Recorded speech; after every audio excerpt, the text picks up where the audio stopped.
Bonjour à tous, ici Richard pour un nouveau mini tips. Alors pour continuer ce dessin, ce que je vais faire c'est que je vais utiliser un outil pour flouter les bords des ombres. C'est la première étape que je suis souvent pour commencer à faire vraiment une peinture à partir d'un dessin. Donc sur Clip Studio Paint, il y a des outils pour ça, qui sont dans le mélangeur là. Et donc il y a des outils qui s'appellent flou. Donc là je vais me mettre sur le calque en mode produit, qui est mon calque d'ombre. Et donc plus on agrandit le pinceau, plus le flou va être prononcé. Et si on a un pinceau assez petit, on va avoir un flou assez léger. Donc après, il faut évidemment savoir où placer les flous. C'est-à-dire que les bords doux, ça se place surtout sur les ombres propres des objets arrondis. Là, en l'occurrence, sur les mèches. Par contre, sur les ombres portées, ce n'est pas le cas. Donc là, en l'occurrence, j'ai flouté. Il faut certainement que j'enlève un petit peu d'ombre encore. Et que je refloute par la suite pour avoir l'effet qu'il me faut. Et par contre, les ombres portées, comme je vous disais, ce ne sont pas des ombres douces, ce sont forcément des ombres dures. Enfin, c'est pas une règle absolue, il y a des exemples contre ça. Mais de toute façon, pour en savoir plus sur la lumière, je vous conseille d'aller voir mes packs sur la peinture numérique et la lumière, que vous pouvez trouver sur Gumroad. Moi, en l'occurrence, cette vidéo-là, c'est surtout pour vous présenter cet outil qui est vraiment très utile pour faire de la peinture assez rapidement, de la peinture numérique assez rapidement. Donc voilà, on approche à la fin de ces coups de brosse, et donc vous voyez que ça a été très vite. En l'occurrence, je ne vous les ai pas passés forcément en temps réel, j'ai zappé quelques moments, mais vous voyez, enfin je peux vous dire, ça a pris 30 secondes, une minute à tout casser quoi. Donc voilà, ça c'est pour sur Clip Studio Paint comment ça se passe, mais vous pouvez aussi faire ça forcément sur Photoshop.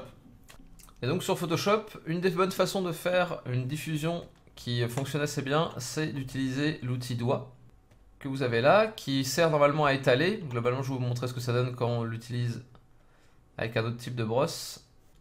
Je vais vous montrer ce que ça fait normalement, donc ça étale, vous voyez que ça déplace un peu les pixels de cette manière-là.